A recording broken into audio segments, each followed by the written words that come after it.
Welcome to Park Avenue Plastic Surgery Class, the podcast where we explore controversies and breaking issues in plastic surgery. I'm your co-host, Summer Hardy, a clinical assistant at Bass Plastic Surgery in New York City. I'm excited to be here with Dr. Lawrence Bass, Park Avenue plastic surgeon, educator, and technology innovator. This is the start of a new series, Aesthetic Titans. What is the idea behind this series, Dr. Bass? There are certain individuals who've made game-changing contributions to plastic surgery and aesthetic medicine. Beyond that, they've continued to actively research, lecture, and teach over a span of decades, really changing the way these fields are practiced. This gives these individuals an unparalleled breadth and depth of experience and perspective about plastic surgery. Listening to the accumulated wisdom of these individuals is a very worthwhile undertaking because their accomplishments make them proven thought leaders. Mostly, these are physicians, but there are some business people and engineers in this group as well, along with some people in journalism and media. That all sounds very exciting and worthwhile. I can't wait to get started. Who are we talking to today, Dr. Bass?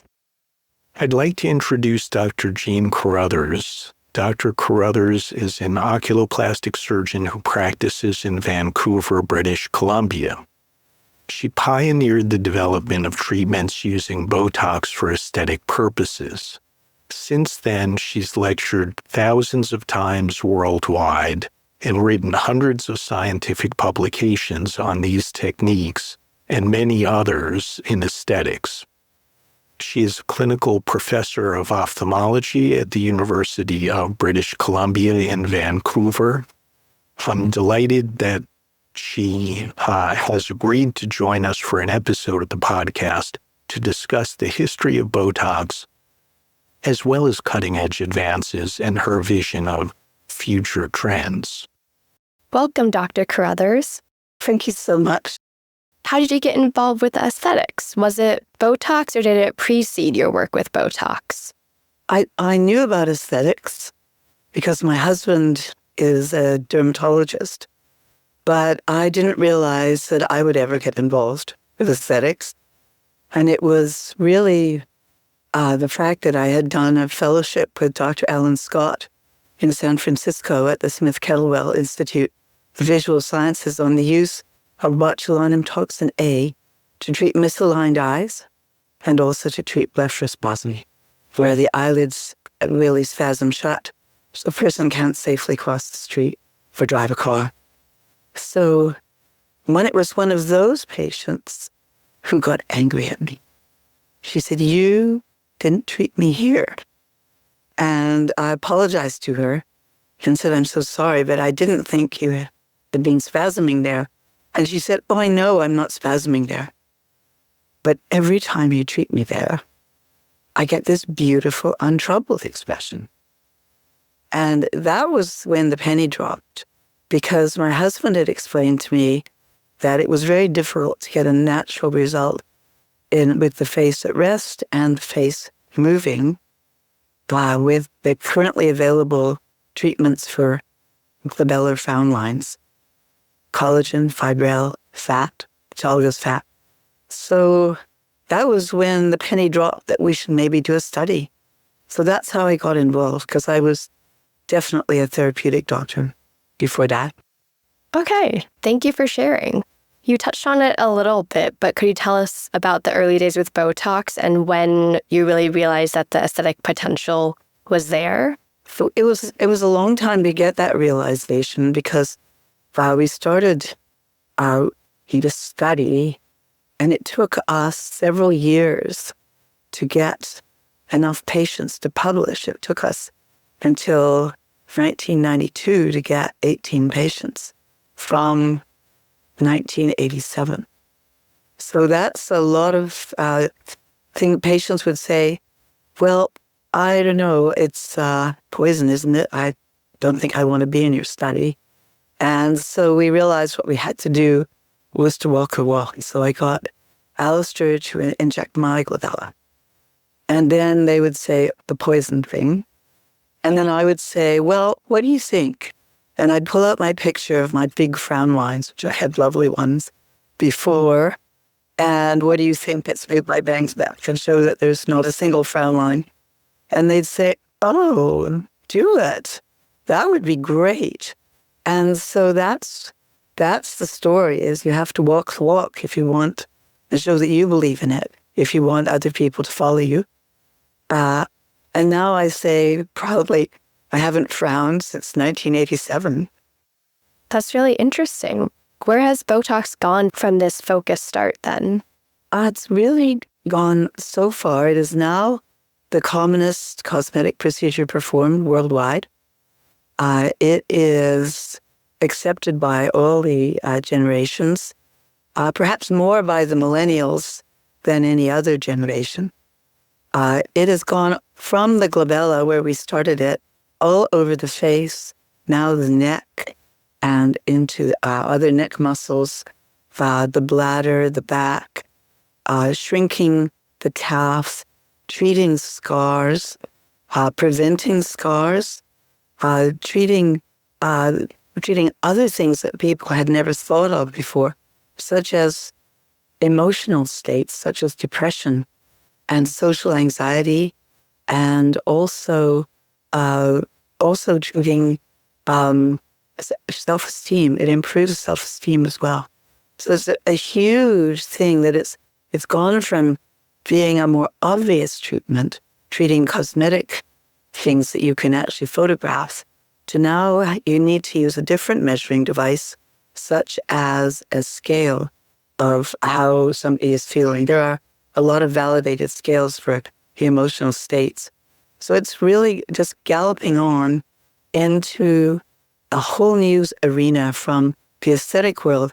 But it also has kept its place in the aesthetic world, because as surgeons, we all like to give our patients the very best result. And it works perfectly with surgery to enhance. It's like the icing on the cake. Yeah, and I think, sticking again with the aesthetic applications for a moment, that's a good point that you started with, that really Botox has turned out to be something that's part of the beauty plan, along with all kinds of other modalities, but part of the beauty plan for almost everyone at every stage of aging. So it really plays a central role across the board. And that can't be said for many other things in aesthetic medicine. You know, there's some things that are right at the right time and do a tremendous job, but there are very few things that are as broadly applied as Botox. And that's part of what's made it the most popular treatment amongst all the aesthetic treatments. But one of the other things I think we've learned, and that you've been very central, Dr. Carruthers, in teaching people, is amongst modalities, or even amongst medications, pharmaceutical agents, there are few that have the precision that Botox does, the selectivity that Botox does. And for people who really understand the anatomy and the dynamics of how facial muscles work, that rewards you with tremendous benefits and tremendous precision in treatment. Yeah, I totally agree. And in the days when I was doing endoscopic brow lifts, 6 months later, I would sometimes see a regrowth of the corrugator muscles, and you'd see these strange movements here.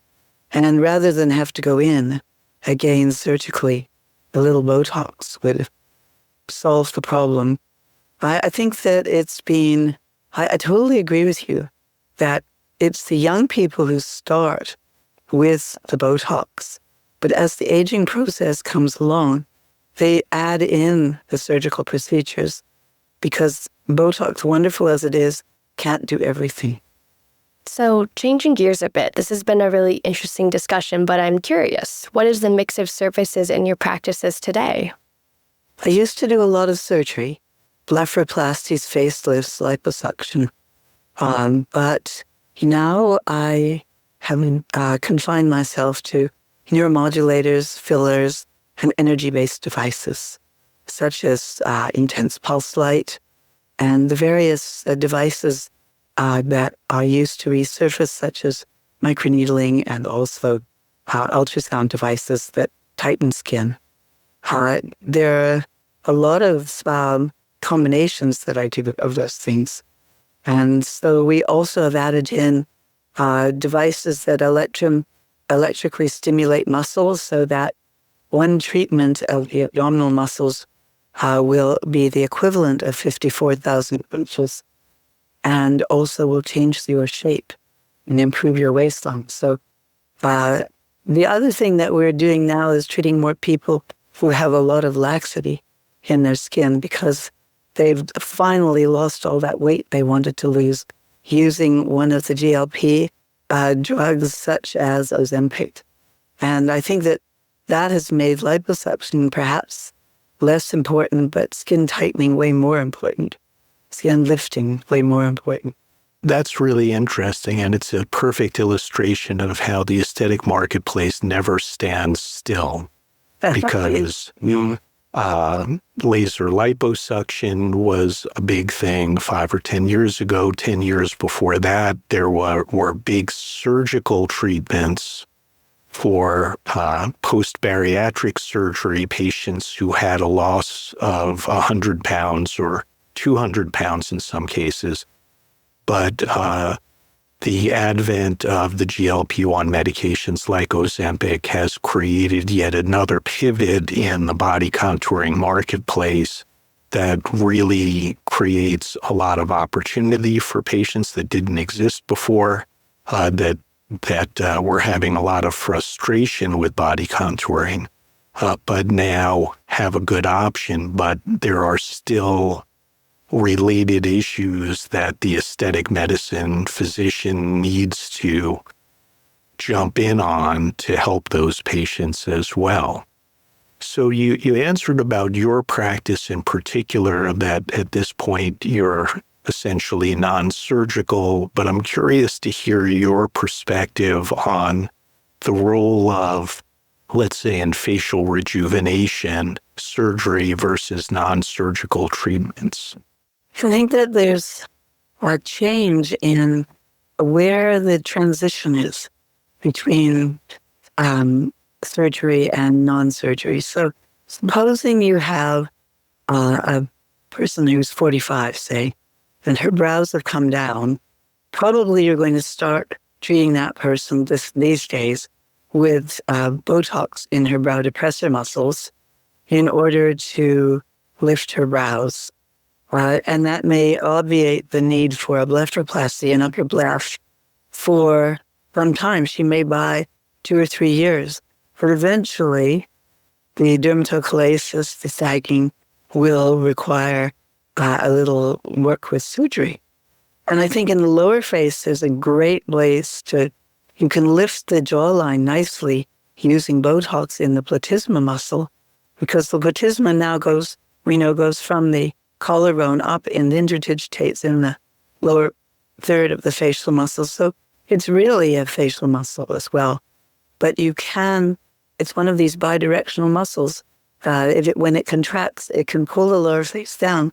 But if you actually weaken its action along the jawline, the upper facial muscles pull the upper face up, and you can actually also improve the infraorbital hollows. So that's the thing I think is so exciting about doing the face these days. And you mentioned, Larry, the anatomy being so uber important. But what we can do now is to we can shape the face using neuromodulators, not just treat wrinkles. So we can lift the brows, we can actually make the lower face more heart-shaped. We can lift the jawline, all using neuromodulators, things that we could only do before.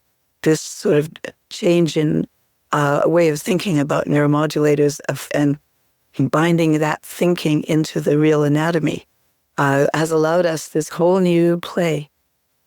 And that surgery that used to be done to try to contour the jawline, that was big surgery with big recovery, taking off the angle of the mandible to get a narrower shape. that now is so easily done in a non-invasive way. And that's really a big change. As a big trend right now in the facial surgery side of neck lift is a lot of very aggressive treatment of glands as well as muscles deep in the neck. And some of us are not as sanguine about proceeding with those kinds of procedures. And I'd much rather be treating with botulinum toxin to try to shrink the glands than risk the bleeding, the nerve injury, or just the recovery time associated with going deep in the neck. But I think that you couldn't say it better, because it is safe, it's effective. Okay, it's not permanent, but then complications can be permanent. Whereas just having a few injections again in 4 to 6 months, that's really, most people would much rather do that. Yeah, I mean, it's never a happy thought that you have maintenance, but I think it's a universal thought that life is maintenance. I tell my patients, how many teeth would you have? It doesn't matter how good a cleaning you got. How many teeth would you have left if you didn't do some daily maintenance on your teeth? Maintenance is just part of life. And if the maintenance steps are quick and easy, very reliable, then we can be pretty happy about that. Yeah, definitely. So then just to move on to kind of the future, I'm wondering, where are neuromodulators and botulinum toxins going in terms of role, capabilities, and types of new products that we might see? I think that's a great question, because it's a question that the answer is going to change, because the growth is so phenomenal on an annual basis. But right at the moment, what we've seen now is recently, in the last couple of years, a profusion of new neuromodulators that are very similar to Botox. But we've also seen some new derivatives like botulinum toxin E, which is very short-acting, will come on right away and last for as long as 2 weeks. So it could be used as a rehearsal. Or it could be used because you forgot to get your Botox treatment and your daughter's getting married in 3 days. It's a rescue. And there are other things it could be used for as well, such as you had surgery with a knee replacement, and instead of taking those nasty drugs, the opiates, you could have your pain relieved by botulinum toxin E, so that you can painlessly do the physiotherapy that's required. I think also we've seen long-acting, where initially we felt that this was a longer-acting product with deoxybotulinum toxin. And some of the more recent studies have shown maybe it's not lasting quite as long as initially thought. But I think that what we're seeing is a profusion of neuromodulators, that there's enormous competition out there in the marketplace.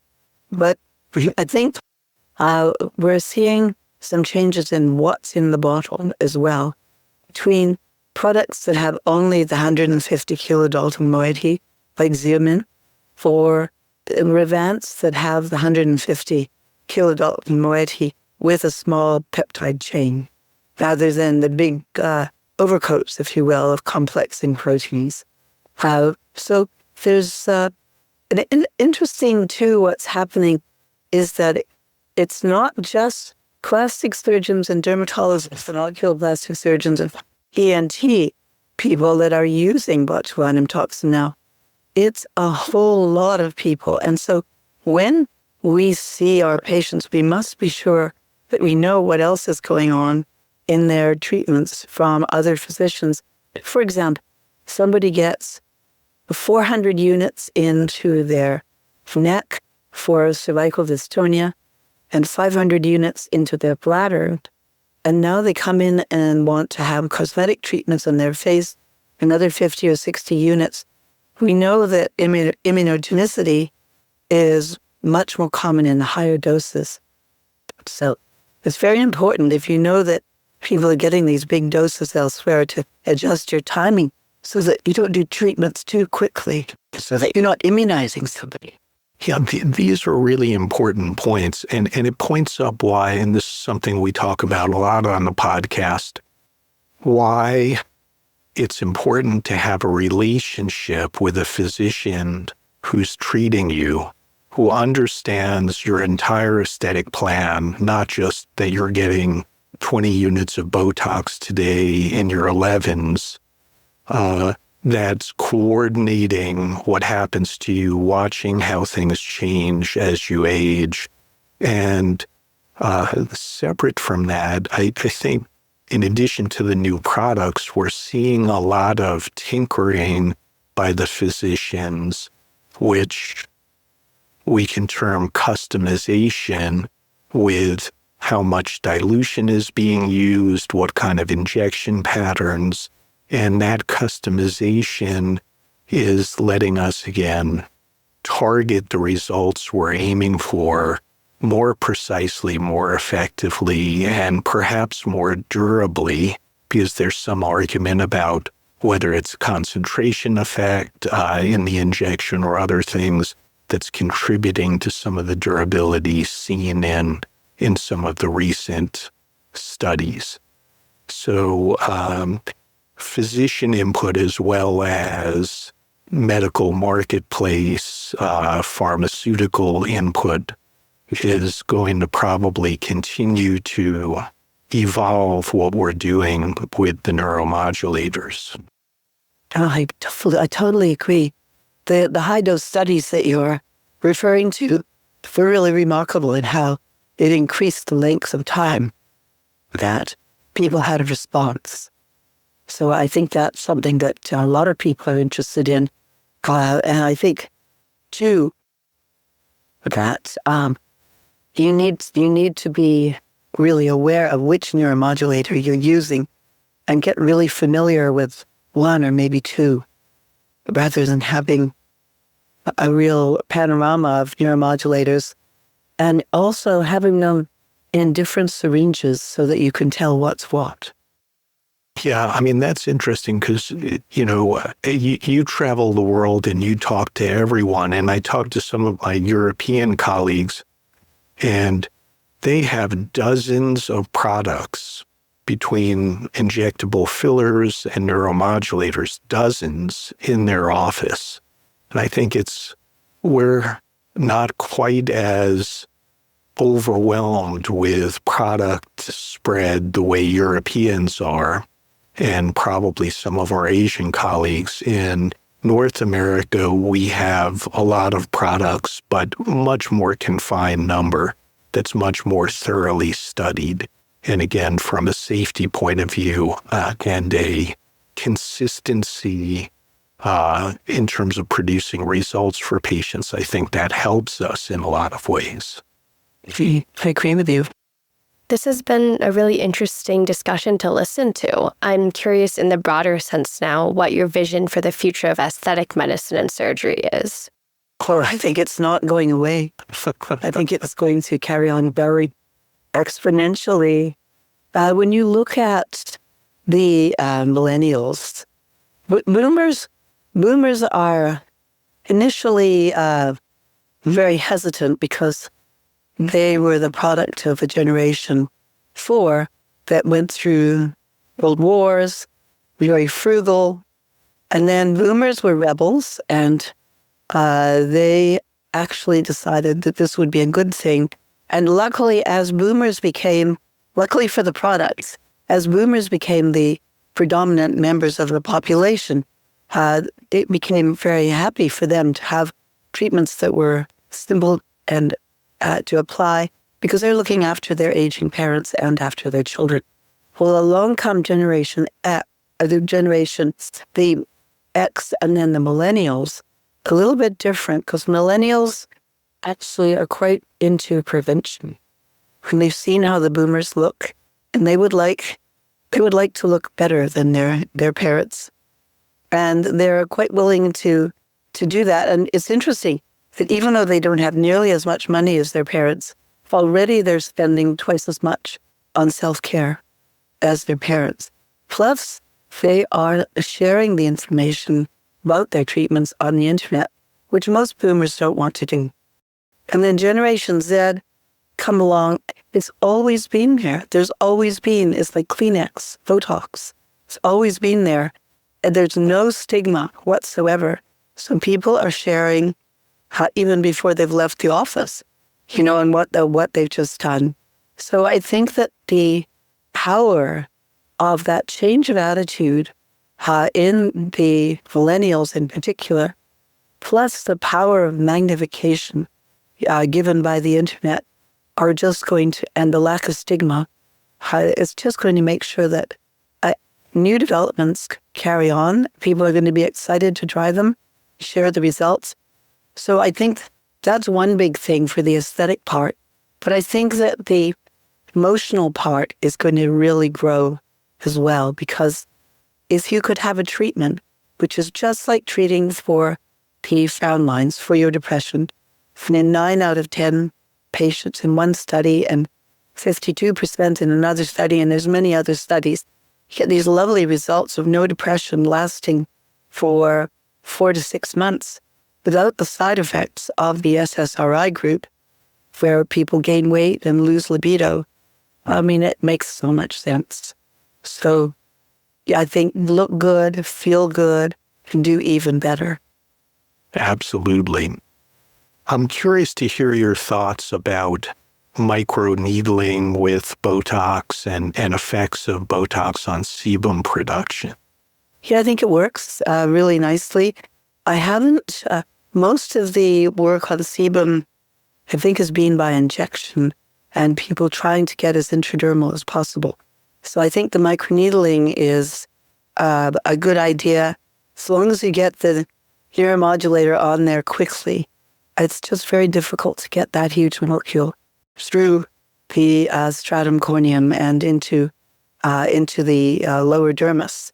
So maybe the microneedling with instant botulinum toxin is the better. I haven't seen a comparison study, but certainly if you look at complexion, that's one of the side effects of, I think, probably people looking at rosacea as well as acne. Terrific. Waffles Wu, who's a plastic surgeon of renown in Singapore, has really explored this area. And I think that it's really worthwhile reading his work, because he has done amazing work in improving the complexion of all his patients, but he's also done amazing work with scars. And for those of us who are surgeons, we'll wait till 6 weeks and then we'll see if we treat your scar. No. Now you get in there with your Botox at, say, 2 weeks, and you inject the Botox into the skin next to the scar, and it works on TGF-beta and some other cytokines. And so then you just stop your fibroblasts from making too much collagen. So you can really treat not only the anatomy of the scar and stop it becoming a hypertrophic scar. There's 100 million new scars a year, and about 10% of those become hypertrophic. So I think it's a great treatment for that. Plus, when a scar is going to become hypertrophic, it often is quite itchy and uncomfortable. So that gets rid of that as well. So I think it's a whole new world and scar treatment. Wow. Yes. So that's really a fascinating look back at the history and forward at future trends using botulinum toxins. And Dr. Carruthers, tremendous for you to join us today and share your deep insight into these trends in aesthetic medicine. Thank you so much for thinking of me and your brilliant podcast. I really appreciated it, and it's an honor to work with you. Thank you for joining us, Dr. Carruthers. It was a pleasure to meet you and hear your fascinating perspectives. Thank you so much. Thank you, Summer. Thank you for listening to the Park Avenue Plastic Surgery Class podcast. Follow us on Apple Podcasts, write a review, and share the show with your friends. Be sure to join us next time to avoid missing all the great content that is coming your way. If you want to contact us with comments or questions, we'd love to hear from you. Send us an email at podcast@drbass.net or DM us on Instagram at drbassnyc.